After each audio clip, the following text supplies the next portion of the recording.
आपण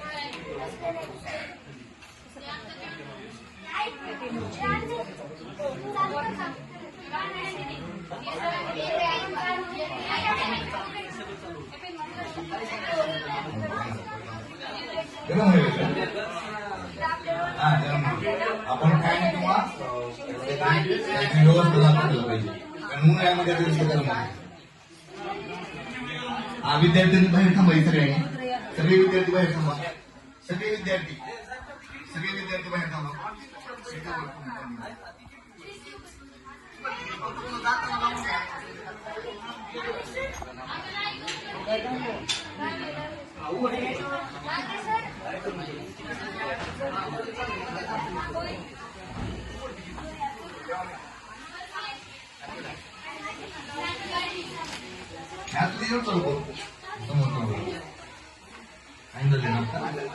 चालू